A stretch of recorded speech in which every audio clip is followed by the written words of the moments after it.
I would like to know more about the orb he carries. As I said, that must be the means by which he created the breach. I suspect the blast to destroy the Conclave was more accident than anything. The result of unlocking power that had sought release for ages. What I cannot understand is how he managed to survive such an explosion.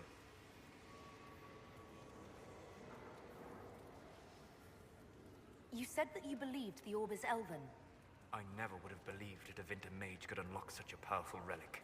It clearly enhances his abilities, giving him access to power he should never have known. Like the power to control the Archdemon. Indirectly, one assumes. Nothing in any lore connects my people to the old god dragons who became archdemons. We'll talk later. Goodbye.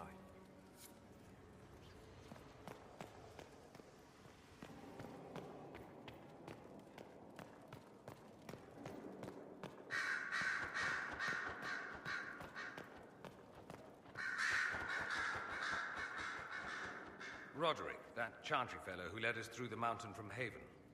You know he died, I assume. Got us as far as the camp and then... that was it.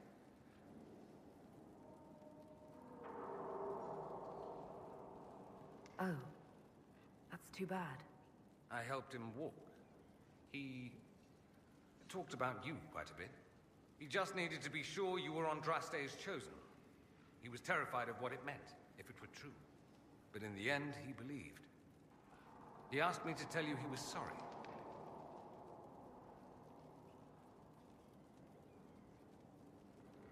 Thank you for telling me about that. I thought it was important. Anyway, we can talk about something else if you'd rather. I'm curious why you were in Redcliffe in the first place. Looking up an old mentor of mine. A magister by the name of Alexius. Good fellow. Always thought highly of him. Then one day, he asks me to join the Venatori. I don't know what he was thinking. He knew I wanted to change Tevinter, not regress it into prehistoric madness. The Venatori killed Alexius once he stopped being useful. Seems odd he would get involved with the Venatori at all.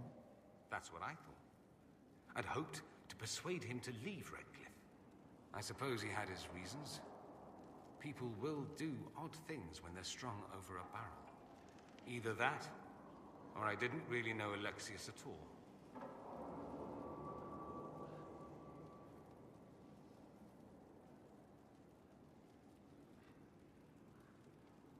It occurs to me that I barely know anything about you. Beyond my being a mage from Tevinter, you mean? Beyond that, yes. And beyond my being so charming and well-dressed, which is obvious to anyone.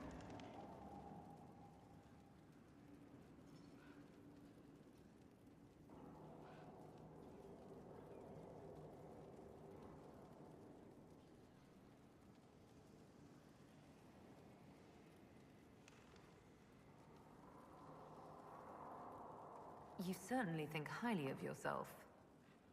It's true. I could be more modest, but I'd be lying. Now, what was I talking about? Ah, yes, me.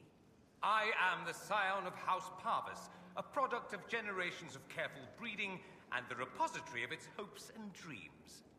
Naturally, I despised it all. The lies, the scheming, the illusions of supremacy. That's Tevinter in a nutshell, isn't it? Needless to say, my family was not happy with my choices.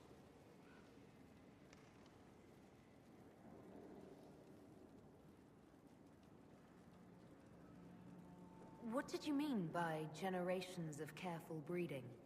The great families of Tevinter don't have children. They refine traits, weed out the undesirable, and promote the rest.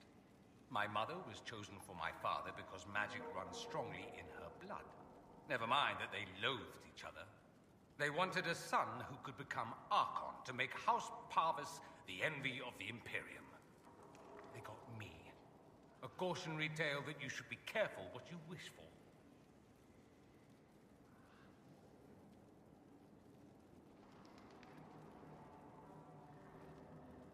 I'm getting the impression that you don't care much for your homeland. On the contrary, I care for my homeland a great deal. There's so much potential. Sadly, we squander it. We refuse to acknowledge how far we've fallen because pretending is easier. We pretend the Qunari can be beaten. We pretend that we're superior to everyone, even our own people. Not everyone feels that way. I don't. Sadly, we're the minority.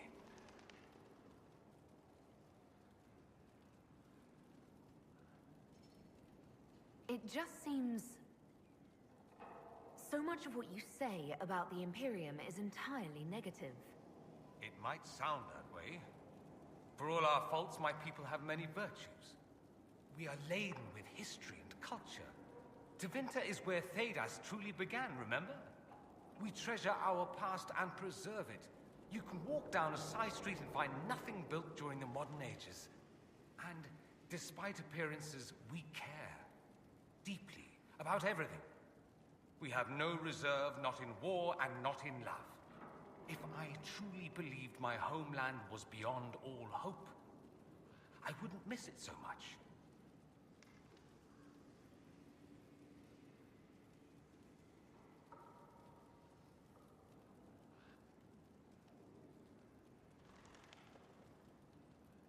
Why would your family be upset with your choices? Because I rejected their idyllic plan. If they had their way, by now I'd be married to some unlucky girl from a powerful family. We'd live in luxurious despair, despising each other as I waited to take my father's place in the magisterium. I declined the honor, and thus it's best I'm far from home. Less of an embarrassment that way, you see? I think I've heard enough. That's too bad. I never tire of talking about myself. I should go.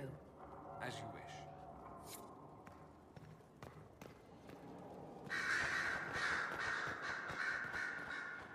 Here is the request Harriet made. I will see he gets it.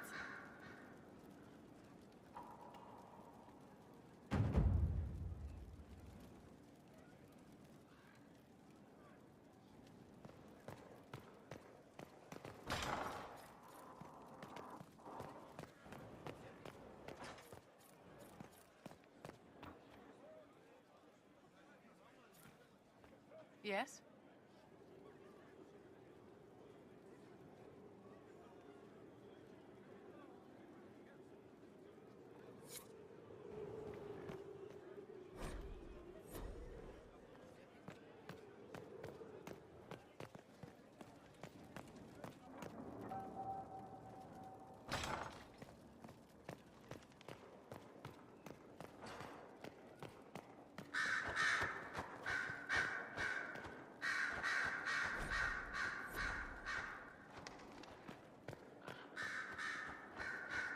Our agents have encountered more followers of Corypheus, the so-called Venatori.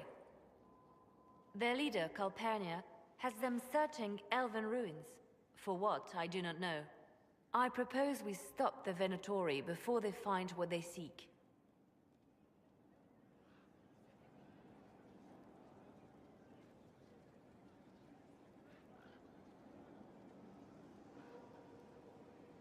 I'm pleased to see my spy master is on top of the matter. I try. These Venatori have been shadowing a merchant called Vicinius on Calpurnia's orders. They've investigated his finances, surveyed his warehouses.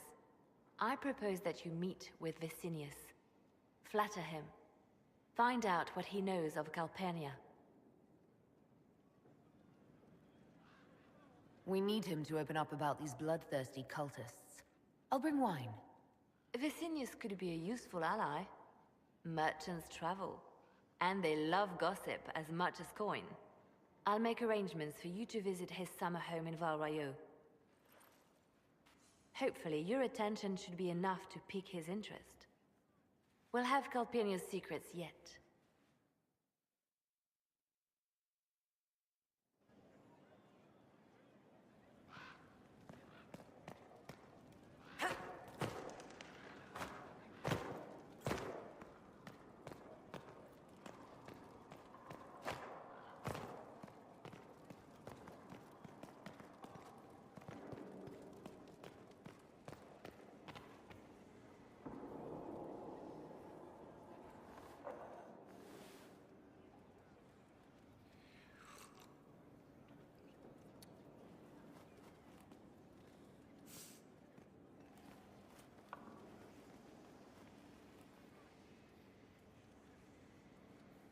Something wrong with your tea? It is tea. I detest this stuff. But this morning, I need to shake the dreams from my mind. I may also need a favor. You just have to ask. One of my oldest friends has been captured by mages, forced into slavery. I heard the cry for help as I slept. I'd be happy to help. What did these mages use to capture your friend? Blood magic? A summoning circle, I would imagine. I'm sorry? My friend is a spirit of wisdom. Unlike the spirits clamoring to enter our world through the rifts, it was dwelling quite happily in the Fade. It was summoned against its will, and wants my help to gain its freedom and return to the Fade.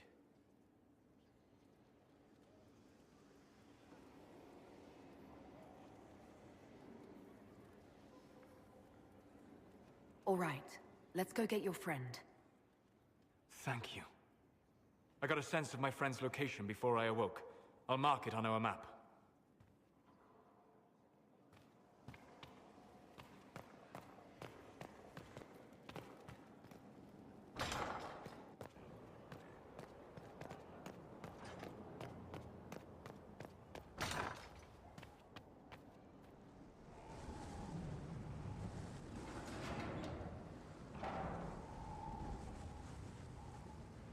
As leader of the Inquisition, there's something I must tell you. Whatever it is, I'm willing to listen. Right. Thank you. Lyrium grants Templars our abilities, but it controls us as well. Those cut off suffer. Some go mad, others die. We have secured a reliable source of Lyrium for the Templars here. But I no longer take it. You stopped? When I joined the Inquisition. It's been months now.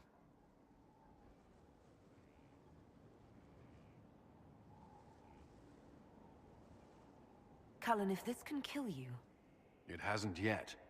After what happened in Kirkwall, I couldn't. I will not be bound to the Order, or that life any longer. Whatever the suffering, I accept it. But I would not put the Inquisition at risk. I've asked Cassandra to watch me. If my ability to lead is compromised, I will be relieved from duty.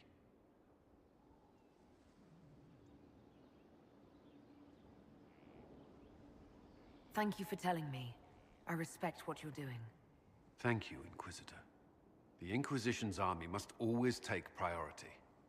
Should anything happen, I will defer to Cassandra's judgment.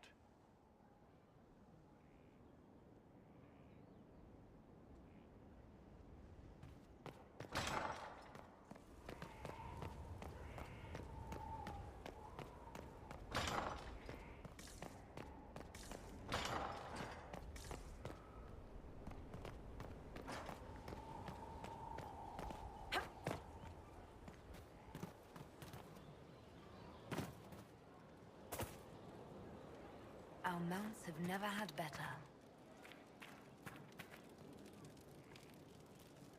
I've heard rumors of abandoned Warden camps all over these parts. If we have time, I'd like to take a look. See if there's anything we can salvage. Varric's friend Hawke said there were suspicions of corruption in Grey Warden ranks. Do you know anything about that? Corruption? What sort of corruption? Corypheus. He's been known to influence the minds of Wardens. That could very well explain why so many have disappeared. If this is true, then all Wardens are in danger. Even you. We'd better find your brothers. I agree. If Hawke's given you an idea where to start, we should get moving immediately. What do you think of the Inquisition? I think the entire world is looking over its shoulder, wondering if the Inquisition's watching.